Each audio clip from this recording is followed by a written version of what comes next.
Good evening. Welcome. Jaideep was reminiscing about 2 years ago. We are very, very excited about today because we have something really interesting to show all of you. Um, you know, uh, uh, the first few days of BluArmor, or maybe the first few years of BluArmor, when people would ask me what does BluArmor do, I tell them sort of what we were working on, and the immediate next question would be, what do you ride, right? And I would have to look sheepishly at them and say, actually, I don't really ride a motorcycle. And they would be like, then why are you working on this, right? And that was a question that stayed with me for years. In fact, Joem likes to point out that the only reason Srini and I renewed our two-wheeler licenses is because we had to test the product, right? So I can't really say motorcycling was my passion. Maybe it's a recent passion, but not for very long. But what I am very passionate about is building great products from India, right? That's something I've been passionate about for a really long time. And I think today we have something to show you that maybe fits that bill, right? I come from the semiconductor industry. And one of the things with the semiconductor industry or semiconductor ecosystem in India is that it is flush with phenomenal talent, right? You take any of the semiconductor MNCs in India, you would be blown away by the amount of talent that's available, which sort of begs the question, okay, we have all of this talent, why aren't we building the products we use, right? You think about any high-end technology product, we don't build it for ourselves, right? It's a question that's plagued me, it's a question that's plagued Srini, it's a question that's plagued a number of our friends. And I thought maybe it's time to try and do something about it. And the way to go do that or way to make that happen is to get close to the end customer, right? With the semiconductor world, you're quite far removed from the end consumer. And I thought, okay, we should start a product company that is close to the end consumer. And that's how BluArmor was born. And the first thing I did was I started talking to a number of manufacturers, people who'd been there, done that, guys in the space, just to get their view on what does it take to win, right? How do you build this product? How do you take it to market? What are you supposed to do? And the one thing that came through across the board, right? And they didn't maybe say it in so many words, but they sort of said, Indian customers will pay only so much, right? And I thought, that's maybe not so much stereotyping is not good. And I felt it was also triggering some sort of a vicious cycle in the sense that, manufacturer thinks consumer will pay only so much. So manufacturer says, okay, consumer is paying only so much, so I will cut corners. And then the consumer turns around and says, anyway, the manufacturer is cutting corners, so I am going to only pay so much. And that cycle keeps repeating that at the end of a few years, you're looking back and wondering, why don't we ever build good products out of India, right? And that's, again, is a question that bothered me a lot, that, the minute we make that stereotyping, we're putting ourselves in a position where we can't really build exciting stuff. But as I thought about it, one thing that struck me was that the manufacturers were right in some ways. It is very, very difficult to earn that extra rupee from the Indian customer, right? There's no doubt about it. I can tell you from personal experience that it's extremely hard to get that Indian consumer to pay that extra rupee. But that is not a sign that the consumer is cheap. It is a sign that the consumer places a lot of premium on value for money. It is important to distinguish what we think is cheap from what we think is value for money, right? And you look at India over the last few years with the way the demographics has played out, high disposable incomes, people spending on what they like, and placing a premium on value for money. So that's the lesson I took back from that whole series of conversations and reflections, where I said, okay, whatever we build, it is important for us to be able to justify that value for money. So when we built the C30, we said, okay, what's the best way to deliver value for money? And we said we will build the great Indian thali of intercoms, right? When you think of any great Indian thali, you think there are like 100 items. Nobody can possibly eat all 100 items.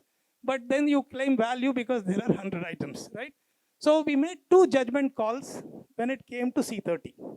The first one was that it will be super feature heavy, that every little feature we can think of will go into the product. That was the first judgment call. The second judgment call we made was we said, okay, you look at a Senna, a Cardo, which are the world leaders in this space. They price their product at 30,000, 35,000 rupees. Considering purchase power parity, the right price for India is maybe one-third that number. So we said we're going to be at 11,000 rupees and we are going to offer this product that is feature heavy. I think time has proven that we got both of those calls right. And a big, big thank you to all of you for the amount of support you've given the C30 over these 20 odd months of its journey. I don't think that would have been possible without so much feedback that we received from the first set of customers. Jaideep just talked about the launch in our office. At that point, we had, I think, a 3,000 square foot office, and maybe in a 150 square foot space, we did the launch. And I remember the look on some of those faces and that excitement of, oh, this is really interesting. Somebody is building something fantastic here. And that was such a shot in the arm for all of us who were there at that event that day, right? So I think, we're still a small startup, so we can't afford market surveys. What we do is rely on anecdotes. And this is an anecdote that I like to tell our team. When we launched our product, November 2022, that's when we launched the C30. And in December 2022, we rode/drove to Goa for IBW. We must have crossed, I think, maybe 400 motorcycles, and we counted a total of 7 intercoms, 5 Sennas, 1 Cardo, and 1 C30. That was December 2022. And then we again, November 2023, we went to, I think it was Ridermania. So we, again, same thing. We rode/drove from Bangalore to Goa. And similar number of motorcycles, 400 motorcycles. We counted 75 intercoms, right? And I paid them a little bit to clap, okay? So, so we counted 75 intercoms, of which 65 were C30, right? And I think, these are, people have this thing called the idli dosa metric, which is, to get a state of the economy inflation, you look at the price of idli, that will tell you what the state of inflation is. A very simple calculation. And this is like that. You look at the road, you see how many intercoms you see, it's a sign of the penetration, right? So for us, again, thanks to all the C30 buyers, you've been a big, big supporter of us. I know that you have your set of complaints in terms of what the product doesn't do for you. Hopefully, what we tell you today is going to address that. But you've been, we've been so excited about how C30 has been received, and that spurred the entire team on to build something far more fantastic, right? And that's what we're going to talk about today. So, when we looked at, okay, what should we build next, right? One thing that struck us was, okay, we have a nice product in the 11,000 rupee price segment. C30 retails at about 11,000. And we said, okay, one more product in the same price segment doesn't make any sense, right? So what does the C30 do well? What does it not do well? And I think we've now heard from maybe a few thousand customers. This is what you guys think, and I think it matches what we think. So now if you look at the C30 and we look at it in the context of maybe 4 metrics, right? Usability, features, form, and a collection of these factors that we call desirability, right? Features, we do quite all right. But usability, form, desirability are not places where we do well, right? Or places where we could do much better. And depending on how aggressive the customer is, the language with which they tell us that feedback varies. But I think the feedback itself is very clear, that it is important for us to go improve on usability, improve on form, improve on desirability, and like any generational improvement in the product, also improve on the features. So that, for us, is what we were trying to do. You have these 4 knobs: desirability, or let me go from left to right. You have usability, features, form, and desirability. What will you get if you turn these knobs all the way to the right? That's the question we've tried to answer, and that gets us to the C50 Pro. So let's watch a quick video on the C50 Pro.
So that was the C50 Pro in virtual form. Let's see the C50 Pro in physical form.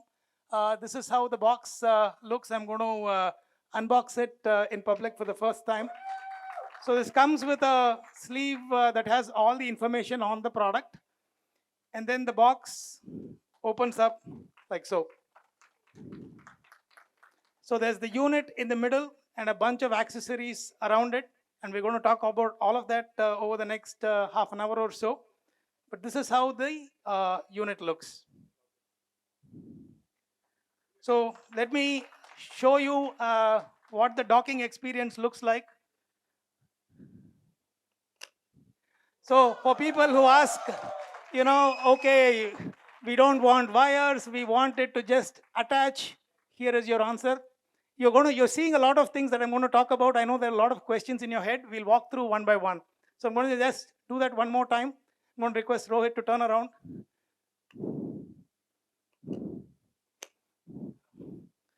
All right. So thanks, Rohit.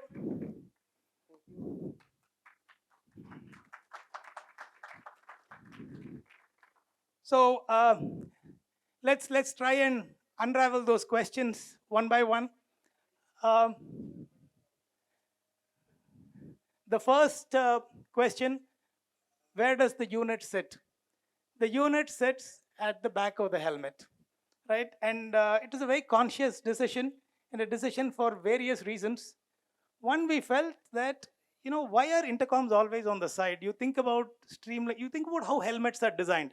They are designed to ensure that when you ride, the flow of wind is very streamlined. You spend, I know Halley spends in 6 digits, some of us spend in much lesser digits, but you spend so much on a helmet, and then you say, now I'm going to stick something that disrupts the streamline flow. So we wanted to do it in a way that the streamline flow is not disrupted. And that said, okay, that means that the unit has to go on the back of the helmet. That is first reason. Second reason is we felt, you know, there are things more than the intercom that can be done with the device. You know, you remember what I said about premium on value for money. It's something you see in Apple a lot, right? You have one button, that one button will do 10 things. So it's important for products, particularly in the Indian context, to do multiple things. Because the user is making, or rider is making a significant investment, it is important that that product cater to so many different asks that they might have of it. And if we moved the unit to the back, we felt that there was more we could offer. And I'm going to, you must have seen some lights come on. I'm going to tell you what those lights do. But that's the second reason. why we moved the unit to the back, right? The dock is magnetic, you saw that, right? And we will again talk about that in greater length in a minute. The device is extremely modular, so we do have the flexibility to connect a 3-button interface on the side of the helmet.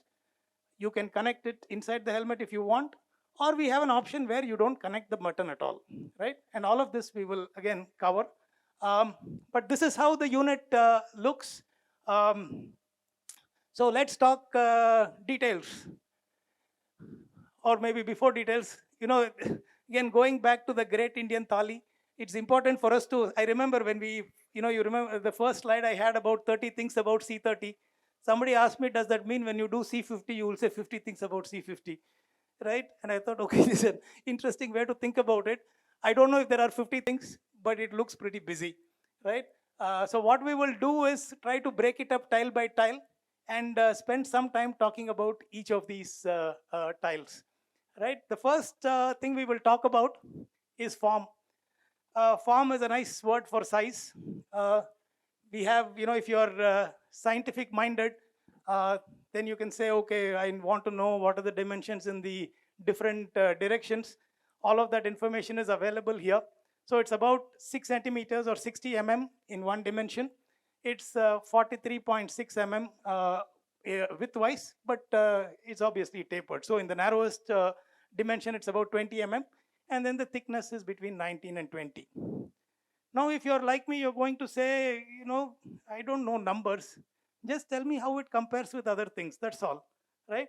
So the first comparison we will do is with the C30.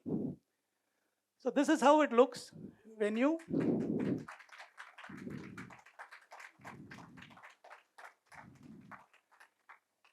these are all to scale, okay? don't imagine, oh, there's some magnification, no camera effect, nothing. These are to scale. So it is about half the bulk of the C30, right? And now you might say, come on, man, it is one generation of your product to another generation of your product. So of course it will be smaller. So that's not really such a big deal. How do you do when you compare with the world's best, right? How do you compare with the 50S? How do you compare with the PackTalk Pro? That's the question. So how do we compare?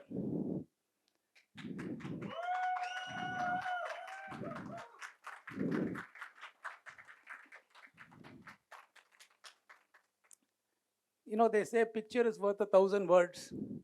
So I won't say anything. I'll just show you this picture. And this is an actual photo. Huh? These are not renders. These are actual photos of devices next to each other. Correct. Kept on Aru's chair and shot. So we've been, one of the things I'd like to mention here is, when we talk about made in India or make in India, sometimes we have a narrow patriotic view to the whole thing. We should buy just because somebody made it here. Good, but still narrow thinking, right? You should buy, or you should support made in India because it now allows the manufacturer and the consumer to collaborate and build something fantastic. We build a device, we give it to you, you guys try it out, then you have access to all of us. You keep giving us so many inputs that we say, yeah, all of this makes sense. Let's roll it into the next generation. It is that virtuous cycle of engagement between the consumer and the manufacturer that drives fantastic products. And again, I keep saying this, I really want to thank each and every C30 buyer. The amount of feedback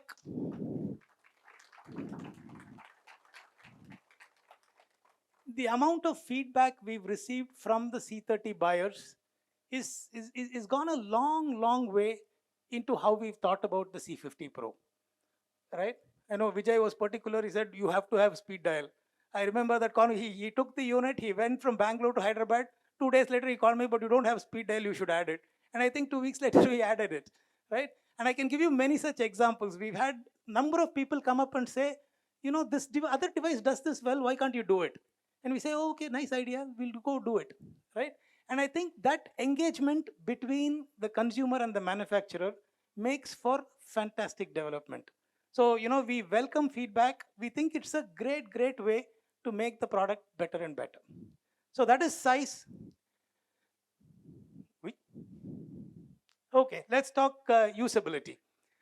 So let's first start talking about the magnetic dock, or the mag dock as we call it.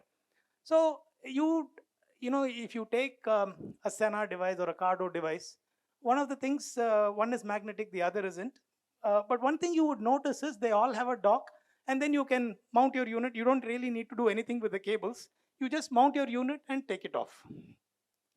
If you would notice carefully, you would have seen that both on the mount and on your device, there are exposed pads, right? Which means you can see metal. Then you think, okay, what happens if it rains? For how long will this stay waterproof? Can they actually claim an IP rating? So whether it's the Sena or the Cardo, you take Cardo, which is, I think in terms of design, extremely nice design. The magnetic docking works really well, but they do have these exposed pogo pins. And with exposed pogo pins, you run the risk of waterproofing. It's very hard to be able to claim IP67. And when I look at C30, one of the things customers love about the C30 is the fact that it is IP67. I know at IBW we had an aquarium filled with water where we dropped the unit and we let it sit there for 2 days. Rajesh came on the first day, then he came second evening, he said, is it still the same unit that you've put in the aquarium, right? And I think it goes a long way because you could be using the device in so many different situations, and it's important for us to be able to claim that. That is not possible when the pads are exposed. But how do we give you that magnetic experience without exposing the pads? That is really where we've innovated. So the C50Pro comes with a magnetic connector. The USB-C connector on the C50Pro is a magnetic connector. And because it's a magnetic connector as opposed to exposed pads, we are able to maintain IP67 rating, right? Something very important for the kind of usage that the device will see. So it is all-weather ready. And now you think, okay, you have a magnetic port. What else can you do with it, right? So we said, okay, what we will do is on the charging kit, we will add a magnetic connector, which means that charging is now magnetic, right? So you don't need to really plug in the cable. You just take the charging cable close to the unit and it will start, it will attach with the magnetic force and start charging. The next thing, and this maybe we should spend time on. So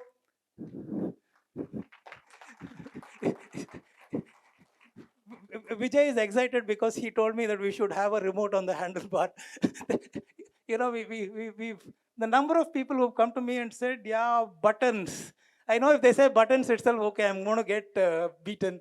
I don't know if you've noticed this. When people start a conversation with, I have a simple question for you, you know that they're going to ask you something that you can't answer. And I've had this question of, why were the buttons done this way, right? And we felt, okay, that's something we're going to address. So one way we are addressing it is through the wireless T-stick. The wireless T-stick is a wireless remote that mounts onto your handlebar. There's no restriction that it has to mount on only to the handlebar. You can mount it onto the petrol tank. Aru thinks people will wear it like a watch, whatever, right? Whatever works for you. But main use case, we think, will still be mounting on the handlebar, which means that the promise we want of hands on the handlebar, eyes on the road, you can have while you continue to use the device, right? So some of this will be available for you to see, experience, etc. So this is a joystick. So you can see the joystick here. There is a 4-way joystick, and then there is an additional button on top. Now you have freedom with respect to orientation. Some of you might mount it this way. Some of you might rotate and mount it. That freedom is available. So this, like I said, comes with both flexible positioning as well as flexible orientation. Mount it where you want, and now you have an additional button that is exactly where you want it. So now the device comes with a 3-button interface. You can unplug that 3-button interface and rely on the joystick. Or you can say, I want both. That's fine too, right?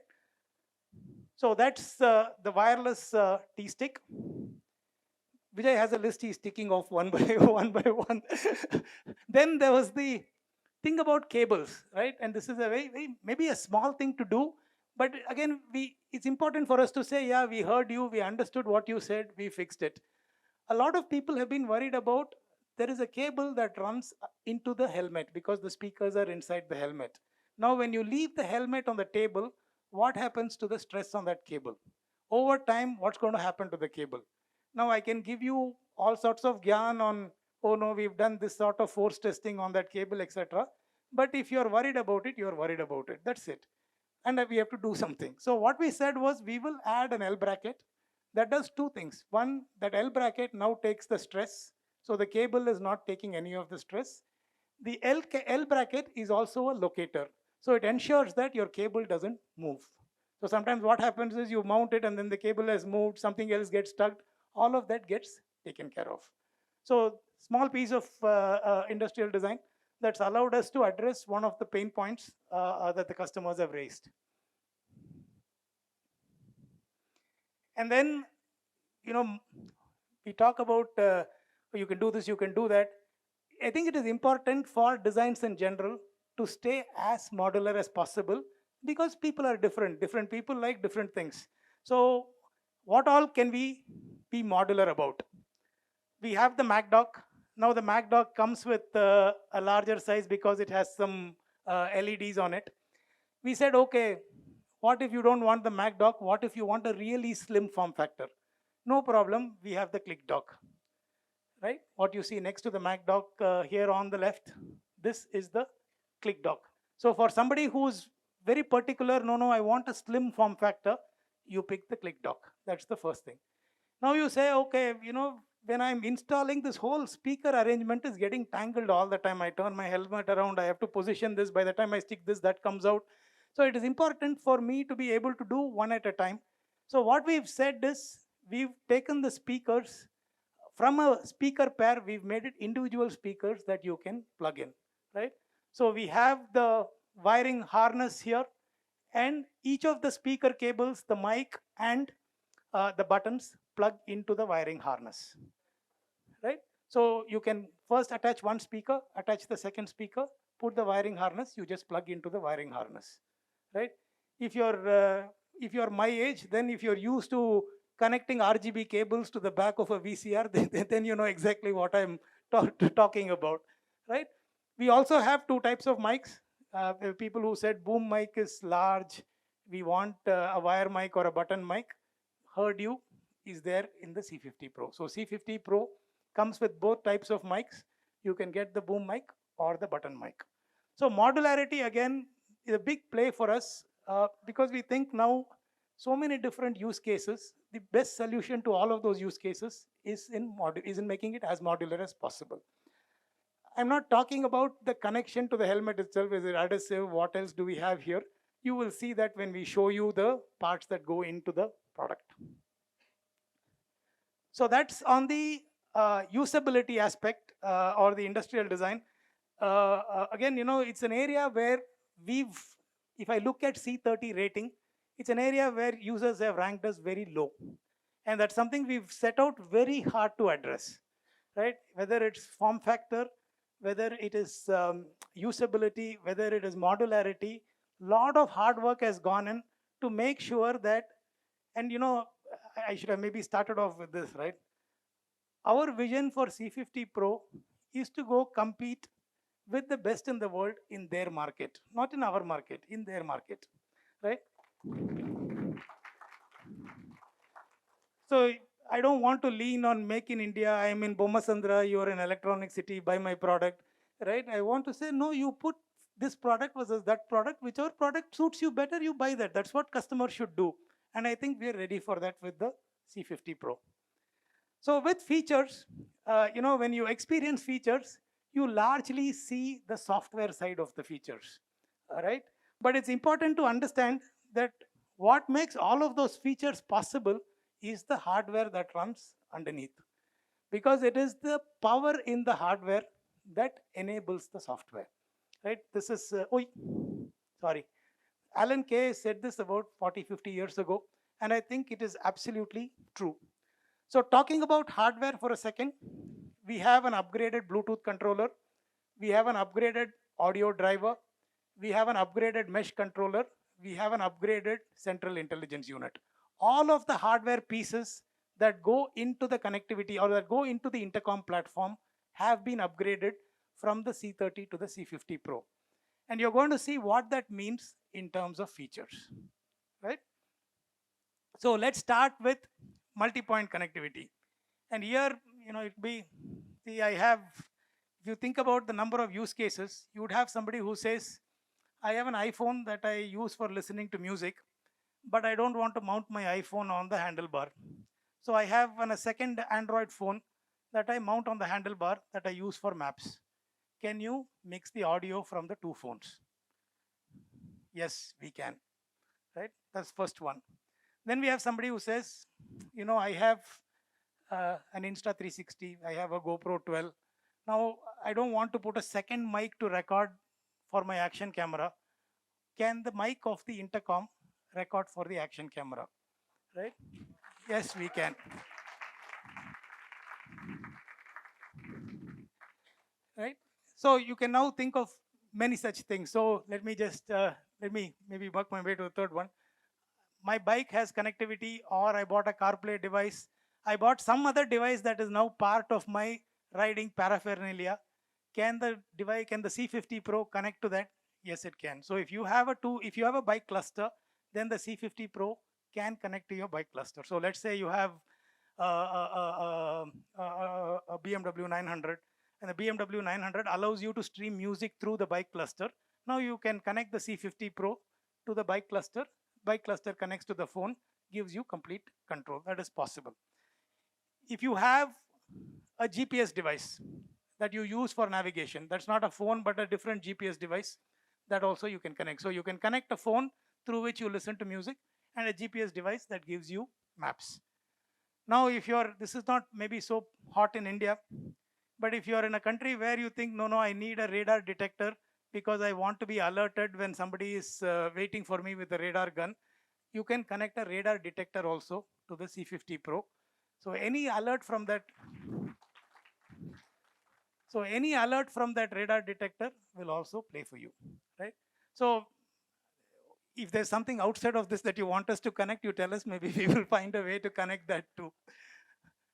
And you're familiar with audio weave, the way audio mixes between different streams.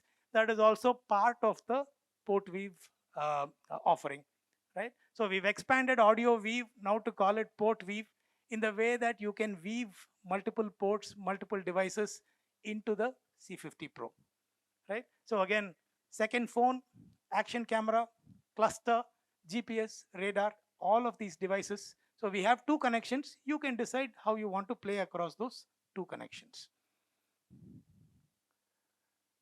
Then speakers. So I talked about hardware, right?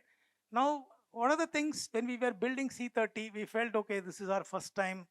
Let's sort of see what all we can buy from somebody, put it together. Let's focus on what our strength is, which is the main PCB and the firmware and software around it. But now as we've learned more and more, we feel, no, we understand what customers like. And we should go all the way to engineering the headset. We are not happy engineering just the main PCB or just the main electronics. We want to also engineer the speaker side of the experience. So we've done that. C50 Pro comes with Tune by Blue signature hardware. We are debuting Tune by Blue with the C50 Pro, where we are taking ownership of curating the listening experience for you, from the SoCs to the firmware that is written on those SoCs, all the way to the type of diaphragm and the casing around the diaphragm. So these are all new speakers that are built to deliver fantastic high definition audio experience. The other aspect of the audio experience is the noise reduction algo. And where we've heard, yeah, good, but can be better. So we said, okay, what we will do is we will retain what is good and we will build on top of it. So C30 had a single level noise filter. What we've now done is retain that noise filter, added a second layer of performance on top of that noise filter. So we now have a 2-level noise filter that delivers fantastic noise reduction experience. So if you're riding at 130, 140, you will really like the performance that you get out of the noise reduction algorithm on the C50 Pro. Right, Aura. So, when I docked the device onto Rohit's helmet, you would have noticed some lights flashing, right? So, like I said in the beginning, we think one product should do multiple things. It's not enough if it is just an intercom device. It should do much more than being just an intercom device. Now, as riders, you're we're exposed quite a bit, right? You ride next to a truck, you don't even know if that guy saw you or is giving you the respect that you deserve. And if you're ahead of him, you wonder, okay, if I brake, if I slow down, is that guy going to detect, understand, and stop, right? That's something that we worry about. And any additional visibility is of value. Anything that we can do to say, no, we are increasing visibility for the rider is of value. That is what Ride Aura does. So Ride Aura is a set of visibility LEDs that go on the magnetic dock that enable better visibility.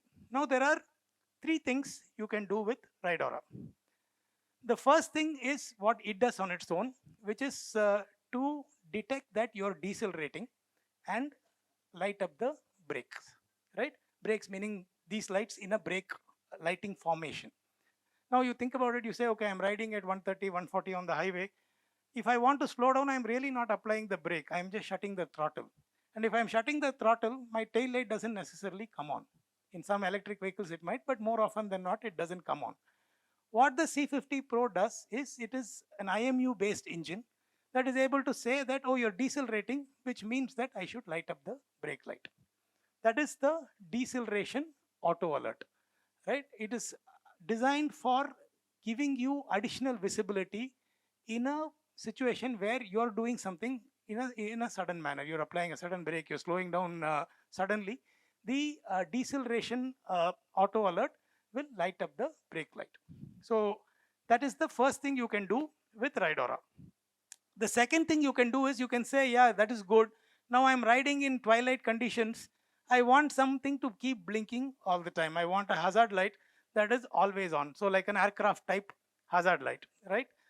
So that is possible. You can turn on the hazard lights on Ride Aura and it will keep blinking in an aircraft light type pattern. The third thing you can do is determine what presets you want. So you're riding together, you want to be able to say our group rides with this color pattern, possible. You want to say, no, the captain will use this color, somebody else will use that color, that is also possible. So we have an app that allows you to play with the lighting patterns, right? So three capabilities with Ride Aura: deceleration auto alert, hazard patterns, and custom lighting presets. The deceleration auto alert gets the highest priority. When that is not happening, whatever setting you have will come into play.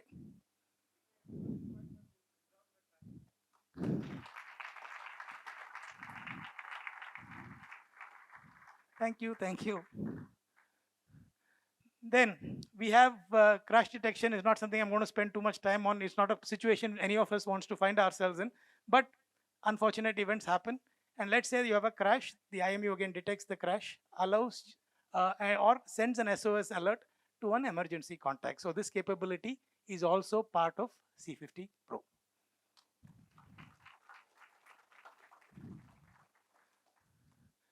Okay, now let's talk intercom, right? And intercom again, we've had both kudos and brickbats. Kudos for, okay, this mesh experience is great, and brickbats for no, when we are a group of 6, 7, I'm ahead, this guy is ahead, the connection is not great. How can you improve the quality of connection, so on and so forth. So let's talk through what we've done with respect to RideGrid 2.0. So first things first, maybe I should have started off with this, right? The other complaint is, why can't I share music over the mesh, right? It's a question we've had for a while. Now with the C50 Pro, you can share music, right?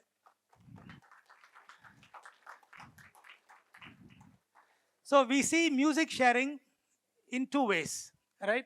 The first way is that you ride with one other person. Now that person might be your pillion, might be one buddy you ride with. It's a two-person riding scenario. Doesn't necessarily have to be pillion. That person can be 600, 700 meters away. we're still calling that the two-person or two-rider use case. In the two-rider use case, it's only you and another friend. There's no cause for confusion because the communication is also clear. We deliver low loss, high fidelity music, and both riders can control the music. So let's say I'm riding with Manan. Manan is streaming music. I am listening. I can go switch to the next track, right? He doesn't like it. He can go back to the previous track, and we can keep doing that for a long time. But that is possible to do with the C50 Pro in the two-rider use case, where you can share music and share music with low loss, high fidelity, and we give both riders equal controls. You think of it like a democracy. Each person gets equal rights. With the mesh, and this is something nobody else has today, right? So no other device today allows you to share music with more than one person. The Pactalk Pro doesn't allow you, the 50S doesn't allow you. At best, they allow you to share music with one person. We now allow you to share music across the group.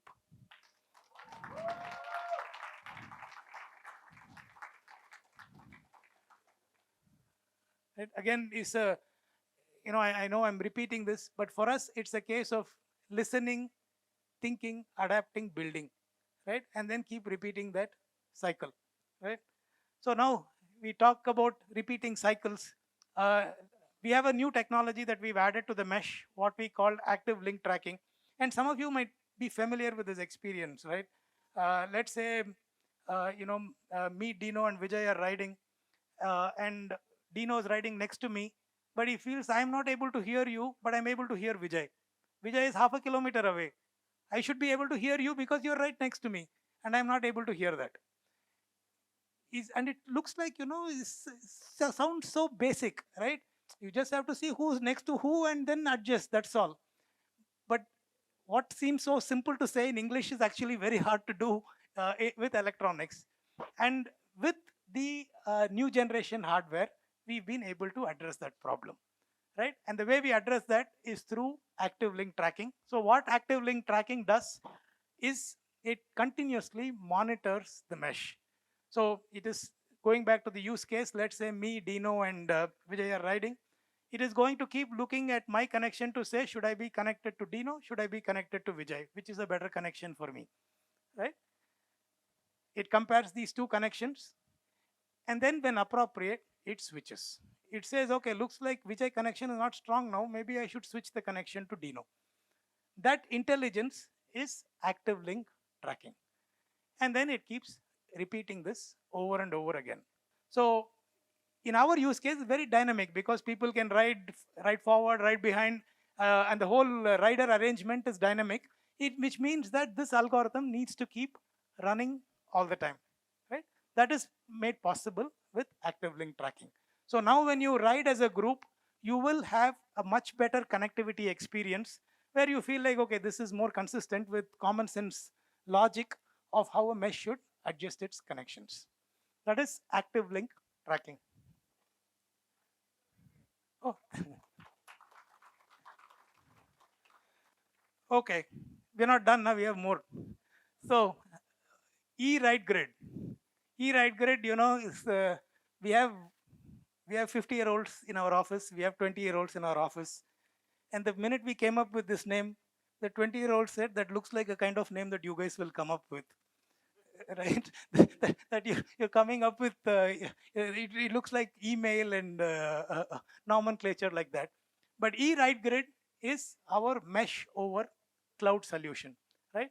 What does mesh over cloud mean? Sounds like a fancy term. You can say in a simple form, in its simplest form, it's like a WhatsApp call, right? Three of us are riding together. We start a WhatsApp call. That call is running over the cloud. That is cloud intercom, right? I'm just using a WhatsApp service to initiate that call. Now, the challenge is, okay, you can do that, no problem. Three of us are riding. We can open WhatsApp. We can set up a group call. The minute one of us loses network, let's say you're riding through the Ghat section, you lose network, what happens? It is not going to reconnect. And when you're outside the network, it is obviously not going to work. So it's not going to work when you're outside the network. It is not going to automatically restart when you come back into network, right? So what we want is a solution that says, okay, I have two types of mesh intercom solutions. One operates through the hardware that you're wearing, the other operates over the cloud. And whichever is better, we will switch from one to the other on a per connection basis, right?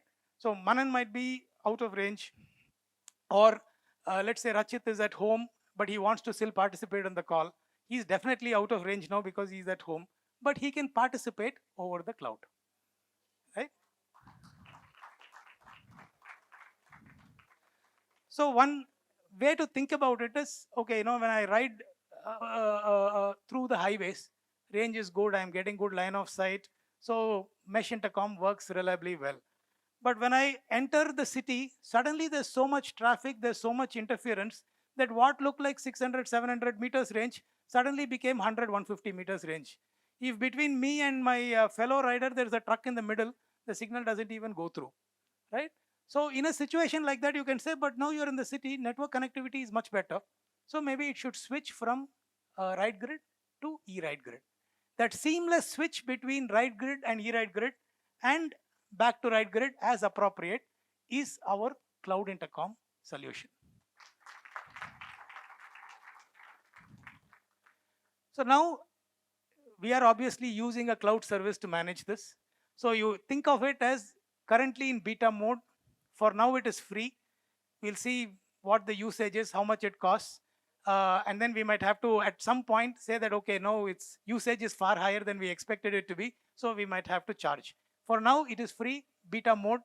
When it goes to a chargeable thing, you just keep in mind that maybe it will, depending on the type of usage. Then group control features. So we have,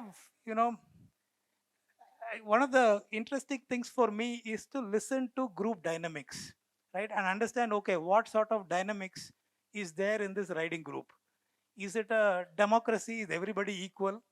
Or is there one boss who says, okay, guys, do this, do that, and everybody listens to the boss, right? And we felt, Captain Roy, I'm talking about you, huh? So just in case you're wondering, so we have, and we thought, so that is one thing. The other thing is, now you could be somebody who organizes rides for a living, where you say somebody like Arjun, for example, who says, oh, I have something fantastic, a nice off-roading experience. Me and my partner will take you. So Arjun is in the front, the bunch of riders who are joined for those ride on the middle, and his partner is at the back. Now Arjun might want to say something to the partner without bothering the rest of the riders. How do we enable that? So we have two features. The first one is the Captain Sweeper hotline.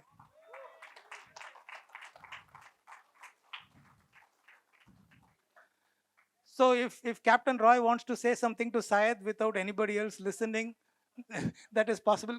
You hang on, Captain. I have something even more fantastic for you, right? So we have the Captain Sweeper hotline, where you can say, I'm organizing that ride. I want to maybe discuss some logistics with the sweeper. That signal is still going through the mesh, right? So you're getting the additional range benefit of the mesh, but it is heard only by the person that is intended to. You can have multiple sweepers. So you can say that it's a conversation between a captain and maybe 2 or 3 sweepers also. That's fine. Now, if you're the extreme case, if you think, I am really the boss, but nobody's listening to me, so I'm going to mute everybody before I speak. We have a captain only mode. so this is especially for you, huh, Captain Roy. So if you want to be captain broadcast mode or captain only mode, we support that too, where you can be in that mode where, as the captain, you're essentially muting everybody else's mic. So you get a free pass to say what you want. Whether people listen or not, I don't know, but you get to say what you want. So these are the group control features. And we think it's, they're different. Again, riding is now a passion, is a business, is so many different things for different people, right? And we felt that this use case has been asked by a number of people, right? So it makes sense for us to add that in. Okay, so that is the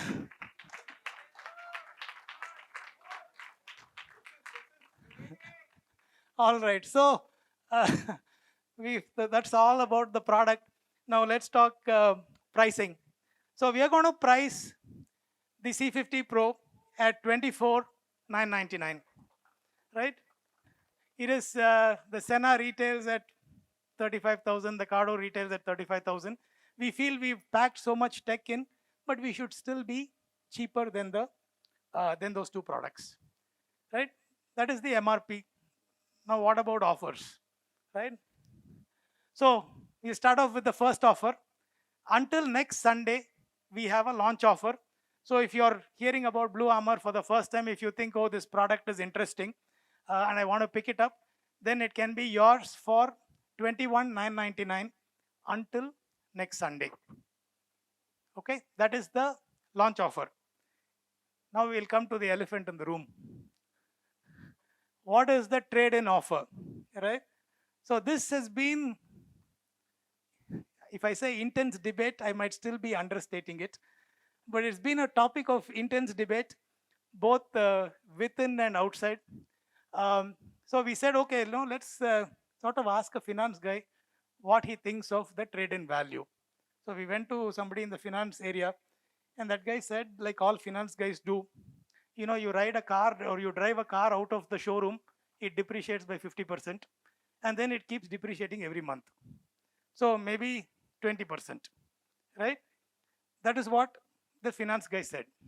And then we said, maybe we shouldn't be talking to finance guys because this is not what we want to hear. So we said, okay, let's do something else. Let's not listen to finance guys. Let's ask customers what they think.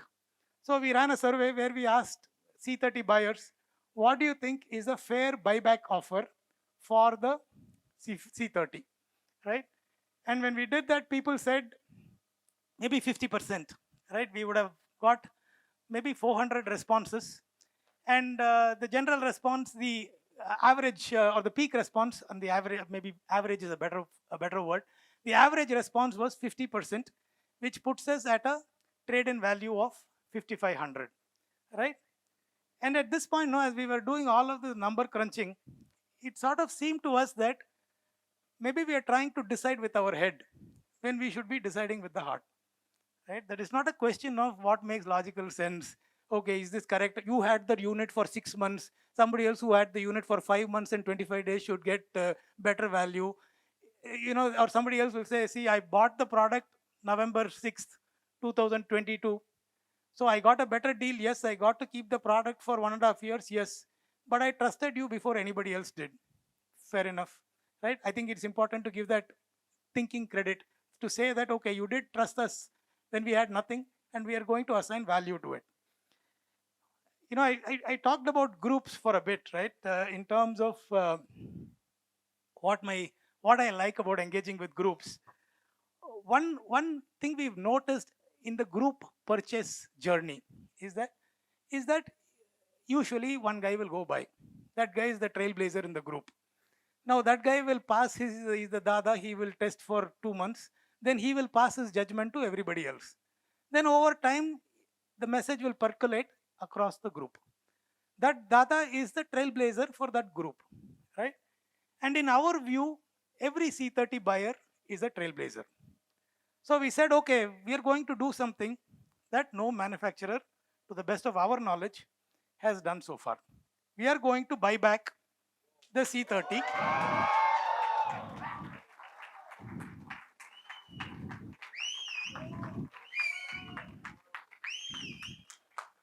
So we are going to buy back, or we are going to assign a trade-in value of your C30 at 10,999.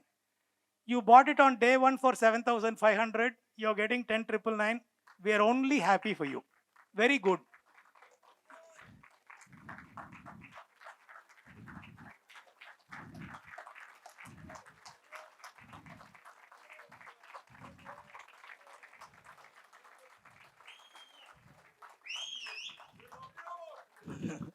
Let's say you're a large riding group. You got it at 9,000, 9,500. Now you can get 11,000. Very good. So whoever you are, even if you bought the unit last week and you think, oh, if only you had told me about this new product, I would have waited. No problem. We are giving you a trade-in value at MRP. So whichever time you bought, if you invested in the brand will do right by you. And I hope this is a sign of we doing right by you, right?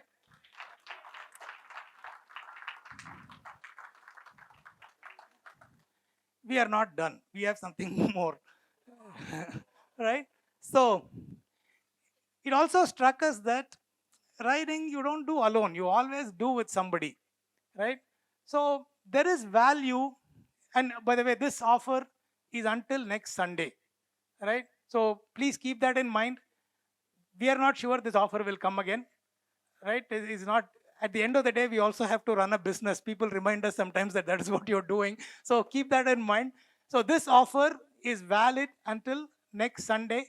Please spread the message to any of your friends that has a C30 so they can go avail this offer. Now, let's say, again, like I said, the fun is in riding with somebody else. So you upgrade to a C50 Pro, and you're going to wonder, man, I wanted my friend also to get the C50 Pro. So we are giving you what we are calling the Trailblazer plus one offer. So if you participate in the trade-in, if you trade in your C30, you can buy not one, but two C50 Pros at 11,000 rupees each.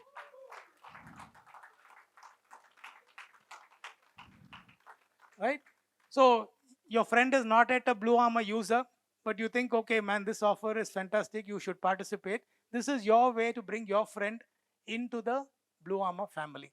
So that's the Trailblazer plus one offer, which will extend to you and your friend as long as one of you trades in a C30. Right? This offer is only if you trade in one C30. So you trade in one C30, you can buy either one C50 Pro at 11,000 or two C50 Pros at 11,000 each. Okay.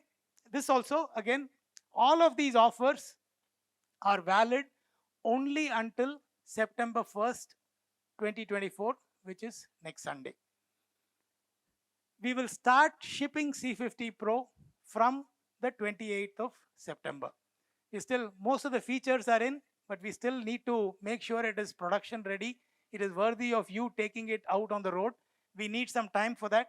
So we will start shipping the C50 Pro from the 28th of September 2024. You can start ordering today. And I'm going to invite Jaydeep. That's my presentation. I'm going to invite Jaydeep to come back on stage and walk you through the ordering process. Thanks, guys.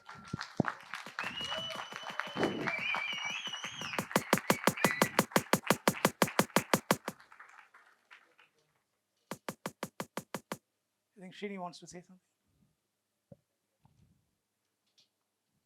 So one other thing I want to bring up that's not there in the deck. Some people have asked us about RideGrid 2.0 versus RideGrid 1.0 compatibility. I just want to address that as well. C50 Pro can be rolled back to the RideGrid 1.0 mode. So if you're riding in a group that has two C50 Pros, two C30s, all four of you will need to be on RideGrid 1.0. So C50 Pro supports both RideGrid 1.0 and RideGrid 2.0.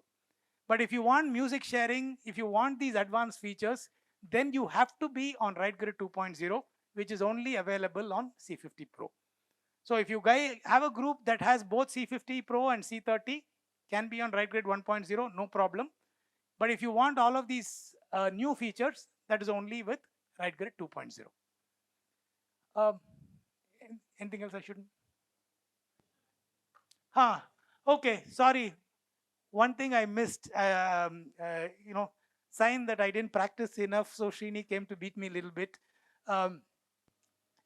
There is, with C30, there's been the question of there is the antenna, we need to open the antenna and the antenna's flakiness.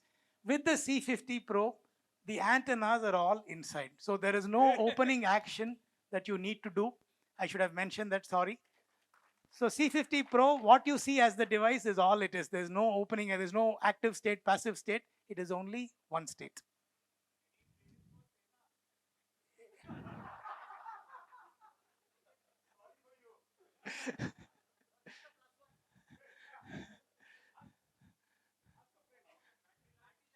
Battery life. Okay, let's talk battery life. So, there are things that people love about the C30. One is battery life.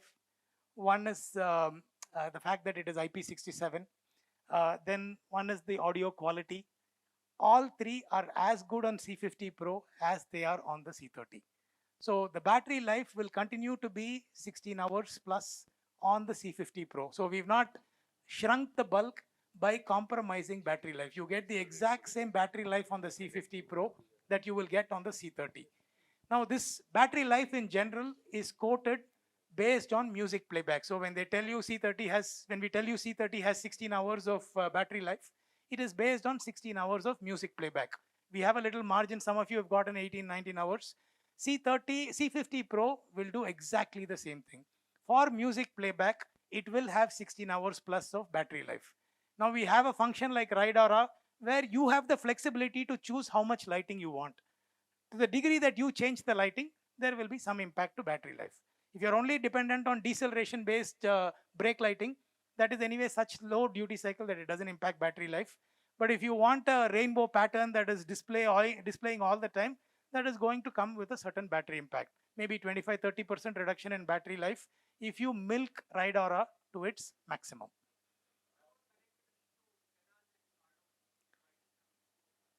If you are riding in a mixed, okay, so let me break that question into two parts.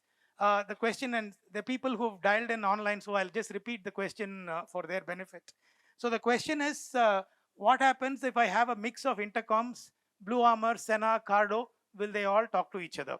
So let's break that question into two parts. If you're just riding with one other person, then you can use the universal intercom feature. We support universal intercom. We support with the C50 Pro better universal intercom range than we supported with the C30. So what was 250 meters with the C30, maybe will now go to 500 meters or so. But that works as long as it is a one-to-one connection. When you have a medley of devices, then anyway, none of these protocols are compatible with each other. The mesh intercom technology that BluArmor has is different from the DMC technology that Cardo has, is different from the mesh technology that Senna has. So these devices don't talk to each other in a group. And I think Hallie said it, Joem said it, we have a +1 offer. We think you should all use the BluArmor device. So please go do that.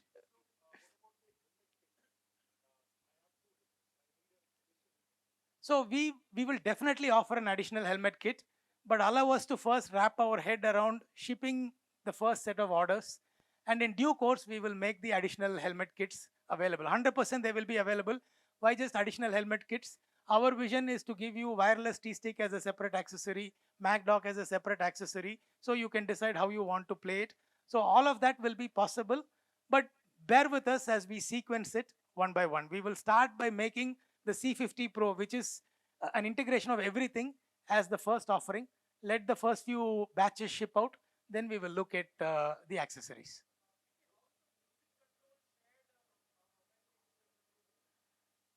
How is music control? So now when we are music sharing, right? Like I said, there are two cases of music sharing. If you're a two-rider use case, you and just a friend, let's say me and Manan, for example, I can control music, Manan can control music because it's only two people. When it's a group, we allow one person to share, and that person stays the sharer for the duration of that call. That person can decide to turn off music sharing through a button action, but there's nothing else that can happen on the fly. Nobody else gets to control music because it gets very confusing for everybody. So in a group, so we have Buddy Connect, which is the two-user case, then group music sharing, where one person is the sharer. The control that the rest of the people have is to choose to listen or not listen. So you can say, I'm going to shut off for myself. I will mute my speakers or I will activate my speakers. But you don't really get to say, no, go to the next track, go to the previous track, etc. And you will get to experience some of this in the demos that we have for you today.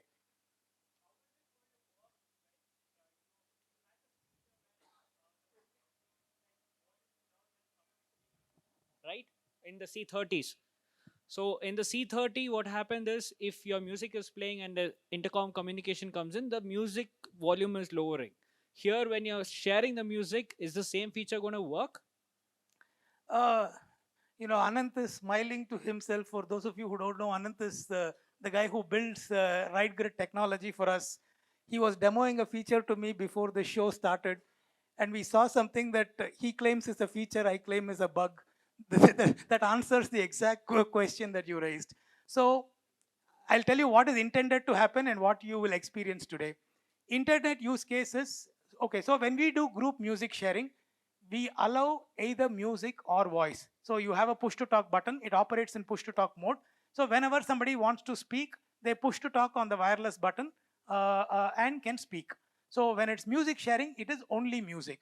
So if somebody speaks without pushing to, without the PTT action, then ideally music volume should not reduce, but today it reduces in the current implementation. So part of our wanting to wait until September 28 to ship is to fix some of these glitches that you might see in the demo today. But intended experience is that when we are in music sharing across the group, if one of you just starts speaking without using the PTT action, music volume will not reduce. Whereas if you do it in a two-user use case, then it is expected and you will observe it that the music volume will reduce.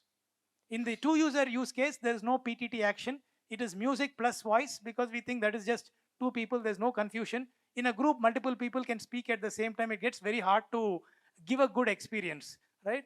In the two-user case, we give complete freedom. So audio weave works just like it works today when you're streaming music plus voice. Hmm.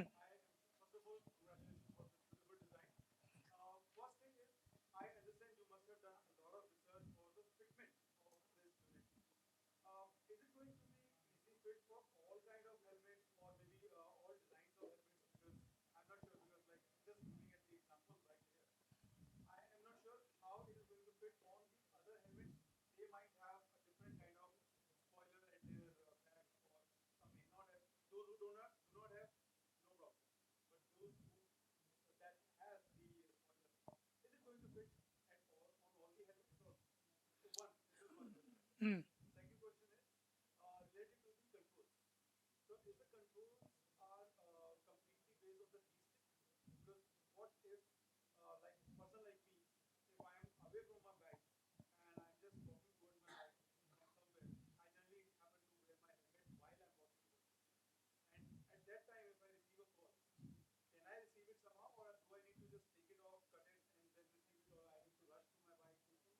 Got it.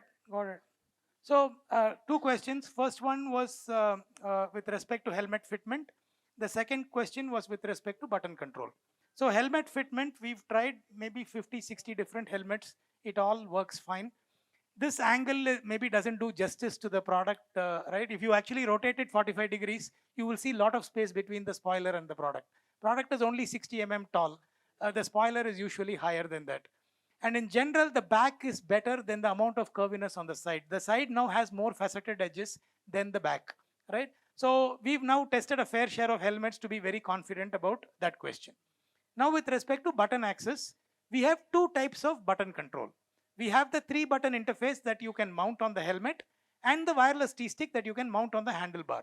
You can use both at any time, right? So you can say that, oh, I'm a guy who walks away from the bike, so I want to keep my 3-button connected at all times. Or you can say that's not a use case for me. I'm more interested in keeping it streamlined. I don't want to stick something on the side, so I will unplug the buttons. No, no, no. The 3-button, let me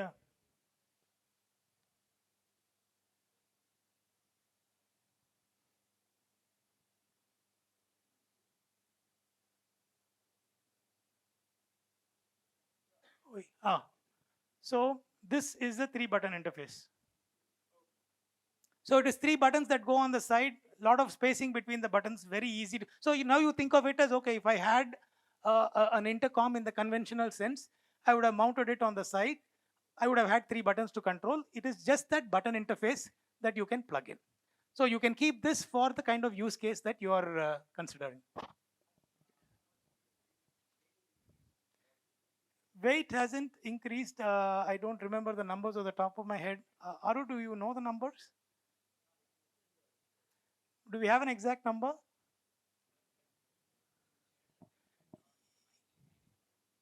Yeah, so I think we need to check and come back. You can hold the device in your hand and check now, so you will get a sense, right? Yeah, we'll be taking questions later offline because there's some announcement that I'm waiting to make. Okay. I'm here, guys. I'm happy Yeah. to take all questions. Thank you again. Thank you for coming in person.